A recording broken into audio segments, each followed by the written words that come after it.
آج کے ویو 360 میں امریکہ نے افغانستان میں قیام امن کی کوئی تاریخ متعین نہیں کی، امریکی محکمہ خارجہ کی وضاحت۔ اور دوسری جانب افغانستان میں تشدد کا سلسلہ جاری۔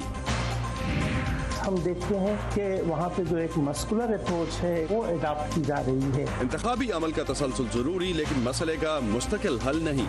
بھارت کے زیر انتظام کشمیر کی سیاسی صورتحال پر ایک نظر۔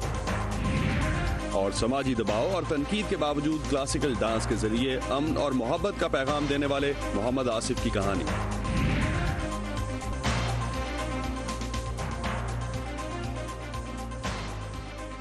وائس آف امریکہ کے واشنگٹن اسٹوڈیوز میں خوش آمدید۔ آپ دیکھ رہے ہیں ویو 360، میں ہوں اسد اللہ خالد۔ امریکی محکمہ انصاف نے 16 سال کی بندش کے بعد ایک بار پھر وفاقی سطح پر سزائے موت کو بحال کرنے کا فیصلہ کیا ہے۔ اس ضمن میں 5 قیدیوں کو سزائے موت دیے جانے کا حکم جاری کیا گیا ہے۔ انسانی حقوق کی تنظیموں نے اس فیصلے کے خلاف عدالتوں میں جانے کا اعلان کیا ہے۔ امان اظہر سے اس فیصلے کی تفصیلات جانتے ہیں۔ امان، کیوں 16 سال بعد امریکہ میں سزائے موت کو بحال کیا گیا ہے؟ جی دیکھیے، یہ جو سزائے موت ہے اس کو 1972 میں جو یہاں سپریم کورٹ ہے، امریکی سپریم کورٹ، اس کے ایک فیصلے کے تحت اس کو بیسیکلی سسپینڈ کیا گیا تھا، اور اس فیصلے میں یہ کہا گیا تھا کہ یہ ایک آربیٹریری سزا ہے، یعنی کہ ثوابدیدی سزا ہے، جس کی وجہ سے پھر اس پر پابندی لگا دی گئی، اور اب 16 سال کے بعد جیسے آپ نے کہا اس کو دوبارہ سے اس پر عمل درآمد شروع کیا جائے گا۔ اس سے پہلے ریاستی سطح پر اس طرح کی 29 امریکی ریاستیں ہیں جس میں پہلے سے اس سزا پر عمل ہو رہا ہے، اور پچھلے سال 25 ایسے قیدی تھے جن کو سزائے موت دی گئی امریکہ میں۔ اس کے علاوہ جو یہ بیان سامنے آیا، یہ اٹارنی جنرل ولیم بار کی جانب سے جمعرات کو یہ بیان سامنے آیا، جس میں یہ کہا گیا، موقف اپنایا گیا کہ تمام ریپبلکن اور جو ڈیموکریٹک حکومتیں ہیں ان کے دوران میں جب بھی ان کے دور رہے ہیں تو جسٹس ڈپارٹمنٹ مکمل طور پہ اس بات کے بارے میں کہتا رہا ہے حکومتوں کو کہ اس کو ایک بار پھر شروع کیا جانا چاہیے، اور جو ولیم بار ہیں خود وہ اس کے حامی سمجھے جاتے ہیں، اور وہ کہتے ہیں کہ جو مظلوم خاندان ہیں جو کہ کسی بھی ہینیس کرائم خصوصاً قتل جیسے جو جرائم ہیں ان کا نشانہ بنے، ان کے خاندانوں کو ریلیف دینے کے لیے اس سزا پر عمل درآمد کیا جانا ضروری ہے۔ تو وی او اے نے جب اسی حوالے سے تجزیہ کار سے بات کی تو اس کا کیا کہنا تھا، آئیے اس کو سن لیتے ہیں۔ There's no particular call for the death penalty. وفاقی سطح پر سزائے موت کی کوئی خاص ضرورت محسوس نہیں کی جا رہی، لیکن ایسے لوگ موجود ہیں جنہیں جوریز کی طرف سے قتل جیسے سنجیدہ نوعیت کے جرائم پر سزائے موت دی گئی ہے، اور اٹارنی جنرل کو ایسا کرنے سے کوئی قانون نہیں روکتا۔ بہت ممکن ہے کہ اس فیصلے کے باعث فوری طور پر کئی قانونی چیلنجز پیدا ہوں، جیسے پہلے سے موجود طریقہ کار اور سزائے موت کے منتظر افراد سے متعلق دونوں کے اعتبار سے میرا خیال ہے اٹارنی جنرل نے کہا ہے کہ 5 کیس اس کے لیے تیار ہیں۔ Attorney General today said 5 cases are ready. تو امان، کیا اس فیصلے کے کوئی سیاسی محرکات بھی ہیں؟ جی، اس فیصلے کے اوپر ابھی تک 4 ڈیموکریٹک کینڈیڈیٹس کی جانب سے جو ہے وہ فوری طور پر ریئیکشن آیا ہے، اور چاروں ڈیموکریٹک کینڈیڈیٹس ہیں۔ کمالا ہیرس اس میں شامل ہیں، اس کے علاوہ ٹائن فائنسٹائن ہیں، برنی سانڈرز ہیں، اور الزبتھ وارن ہیں، جن کا ایک موقف یہی ہے کہ یہ سزا جو ہے یہ غلط ہے، غیر اخلاقی ہے، غیر مؤثر ہے، اور یہ کہ امریکہ کو بحیثیت فرسٹ ورلڈ کنٹری اس سزا کو ختم کرنے کی طرف جانا چاہیے، نہ کہ اس کو دوبارہ سے ری انسٹیٹ کیا جانا چاہیے۔ جی تھینک یو امان اظہر ہمیں اپڈیٹ کر رہے تھے۔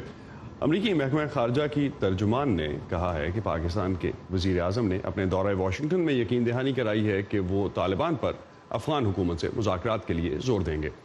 ترجمان مارگن آرگس نے پاکستانی وزیر اعظم کے امریکی دورے سے متعلق پوچھے گئے سوالات کے جواب میں یہ بھی کہا کہ صدر ٹرمپ اور وزیر اعظم عمران خان کے درمیان ہونے والی ملاقات ابتدا ہے، اور اب وقت آ گیا ہے کہ اس میں کیے جانے والے وعدوں پر عمل کیا جائے اور آگے بڑھا جائے۔ اس سے پہلے گزشتہ روز ہی پاکستان کے وزارت خارجہ کے ترجمان نے کہا تھا کہ وزیر اعظم عمران خان کے امریکی دورے کو انتہائی کامیاب کنسیڈر کیا جا رہا ہے، اور اب امریکہ کی جانب سے مزید ڈو مور کا مطالبہ نہیں کیا گیا۔ اسٹیٹ ڈپارٹمنٹ کی بریفنگ میں ترجمان سے افغانستان میں جنگ کے خاتمے کے لیے صدر ٹرمپ کے حالیہ بیان پر افغانستان کی شدید نکتہ چینی پر بھی سوال پوچھا گیا۔ مارگن آرگس نے اس کے جواب میں افغان عوام کو ان بے شمار مالی اور جانی قربانیوں کی یاد دہانی کروائی جو امریکہ، اس کے نیٹو اور یورپین اتحادیوں نے افغان عوام کے لیے دی ہیں۔ میرے خیال میں افغان عوام کو علم ہونا چاہیے کہ تقریباً 20 سالوں سے امریکیوں نے اپنی جانیں کھوئی ہیں اور اپنے ٹیکس دہندگان کا سخت محنت سے کمایا پیسہ لگایا ہے، صرف اس لیے کہ افغان عوام کو اپنے مستقبل کا فیصلہ کرنے کا اختیار ملے. اور یہ کوئی چھوٹی کمٹمنٹ نہیں تھی، یہ امریکی عوام کی جانب سے ایک انتہائی بڑی کمٹمنٹ تھی. اور دوسری جانب افغانستان میں مسلسل کئی روز سے جاری تشدد کا سلسلہ کل بھی جاری رہا، جس میں کم از کم 58 افراد ہلاک ہوئے ہیں. ان میں سے 38 افغان سیکیورٹی فورسز کے اہلکار تھے. سرکاری ذرائع کے مطابق کابل سمیت ملک کے کئی حصوں میں طالبان اور داعش کے جنگجوؤں نے حملے کیے. ان میں سے 3 بڑے حملے کابل میں ہوئے. افغان وزارت داخلہ کا کہنا ہے کہ موٹر سائیکل پر سوار ایک خودکش حملہ آور نے کابل میں ministry of mines and petroleum کے سٹاف کو لے جانے والی بس کو نشانہ بنایا. دھماکے میں کم از کم 11 افراد ہلاک ہوئے. دہشت گرد گروپ ISIS کی ایک مقامی شاخ نے اس حملے اور اس کے فوراً بعد اسی مقام پر کیے گئے دوسرے حملے کی ذمہ داری قبول کی ہے. کابل ہی میں ہونے والی ایک تیسرے کار بم دھماکے میں طالبان نے اس کی ذمہ داری قبول کی. افغانستان میں امن پاکستانی وزیر اعظم کے امریکہ کے دورے میں امریکہ کی ترجیحات میں سب سے اوپر رہا. پاکستان طالبان کے افغان حکومت کے ساتھ مذاکرات میں کیا کردار ادا کر سکتا ہے، یہ سوال واشنگٹن میں کافی حد تک زیر بحث رہا. معید یوسف US انسٹیٹیوٹ آف پیس میں ایشیا سینٹر سے منسلک ہیں اور اس وقت ہمیں جوائن کر رہے ہیں. ان سے اب تک کی ڈیولپمنٹس پر ان کا تجزیہ لیتے ہیں. معید، عمران خان کے اس دورے کے بعد طالبان کی طرف سے بھی یہ بیان کیا گیا کہ اگر پاکستان انہیں رسمی طور پر ملاقات کی دعوت دے گا تو وہ اسے قبول کریں گے، لیکن دوسری جانب طالبان کی طرف سے مسلسل دھماکوں کا سلسلہ جاری ہے. کیا ابھی تک بارگیننگ چپ کا فیصلہ نہیں ہو سکا؟ جی، ایسے مواقعوں پر بارگیننگ چپ کا فیصلہ تو کبھی بھی نہیں ہوتا جب تک یہ دونوں جو فریقین ہیں وہ یہ فیصلہ نہ کر لیں کہ وہ کن ٹرمز پہ نیگوشیٹ کر کے اور ایک امن کی شکل نکالنا چاہتے ہیں. تو مجھے نہیں لگتا کہ آپ کو کوئی سیز فائر کی شکل نظر آئے گی افغانستان میں جب تک طالبان اور افغان پاور سینٹرز جو ہیں یا حکومت جو ہے ان کے مذاکرات میں کوئی پیش رفت ہوگی. دوسری طرف جہاں تک عمران خان صاحب کا ان سے ملنے کا تعلق ہے، دیکھیے یہ سمبولک ہے. وہ ان سے مل کے اس میز پر بیٹھ کے تو فیصلہ نہیں کریں گے. پاکستان کا کردار، اور جہاں دوبارہ ڈونلڈ ٹرمپ صاحب اور ان کی انتظامیہ نے پاکستان کو میرا خیال ہے یہ بات باور کروائی ہے کہ وہ چاہتے ہیں کہ پاکستان میز پر لے کے آئے طالبان کو افغانستان حکومت سے بات کرنے کے لیے، اور نہ صرف میز پہ لائے بلکہ ان کو پش کرے کہ جلد از جلد ایک امن کی شکل نکالیں افغانستان میں. تو وہ ملیں یا نہ ملیں عمران خان صاحب، پس پردہ تو پاکستان کی اسٹیبلشمنٹ پہلے بھی اس پہ کام کر رہی ہے اور میرا خیال ہے اب اور زور و شور سے شاید کرے گی. ایک چیز معید، اس کے ساتھ ساتھ اگر ہم پیرالل اس کے دیکھتے ہیں تو امریکہ افغانستان سے جلدی نکلنا چاہتا ہے، لیکن دوسری جانب یہ بھی خدشہ موجود ہے کہ مکمل کنٹرول طالبان کے پاس چلا جائے گا. درمیانی راستہ کیا بنتا ہے کوئی؟ دیکھیے، درمیانی راستے پہ ہی تو کام ہو رہا ہے کہ ایک پیس نیگوسیشن ہو، کوئی امن کی اس میں ڈیل سامنے آئے جس میں طالبان کو کوئی حصہ مل جائے پاور شیئرنگ کا، لیکن افغان کانسٹیٹیوشن بھی قائم رہے، افغانستان کے باقی جو حلقے ہیں اثر و رسوخ والے سیاسی حلقے ان کو بھی کو پاور میں شیئرنگ ملے، اور پھر یہ لوگ ایک انٹرم سیٹ اپ کے بعد فیصلہ کریں کہ کس طرح انتخابات کرانا چاہتے ہیں، نہیں کرانا چاہتے، کیا کرنا ہے آگے چل کے. لیکن یہی تو ساری کوشش ہے کہ درمیانی راستہ نکل آئے، کیونکہ طالبان کو جنگ کی جو بیٹل گراؤنڈ ہے اس پہ تو ہرایا نہیں جا سکا، اور نہ ہی کوئی یہ چاہتا ہے کہ طالبان 90 کی دہائی کی طرح دوبارہ سے افغانستان پہ مکمل طور پر قابض ہو جائے. اور اس کے ساتھ ساتھ پاکستان کا سرٹنلی رول جو ہے وہ کافی امپورٹنٹ ہو جاتا ہے اس سارے معاملے میں. تو کیا پاکستان اس پوزیشن میں ہے کہ اتنی مدد کر سکے جتنی امریکہ چاہتا ہے؟ یہی تو بحث رہی ہے اور اس میں موقف دونوں کا مختلف ہے. پاکستان ہی کہتا ہے جی کہ ہم جو کر سکتے ہیں وہ کر رہے ہیں، امریکہ کہتا ہے ابھی آپ اور کر سکتے ہیں. میرا خیال ہے حقیقت کہیں بیچ میں ہوگی. پاکستان جتنا کر رہا ہے شاید اس سے زیادہ اگر کوشش کرے تو طالبان جو ہیں وہ آمادہ کئی چیزوں پہ ہو جائیں. لیکن یہ بات کہ پاکستان ان کو جو ہے وہ ڈیل پہ ایک مجبور کر سکتا ہے، ایسی ڈیل جو وہ نہ چاہیں، پاکستان چاہے یا امریکہ چاہے، یہ بات منطقی نہیں ہے. اور بہت بہت شکریہ معید یوسف آپ کا. معید یوسف ہمارے ساتھ تھے اور اوور آل انالیسز ان کا اس لحاظ سے کہ افغانستان پیس پروسیس جو ہے وہ کس طرح سے آگے بڑھے گا.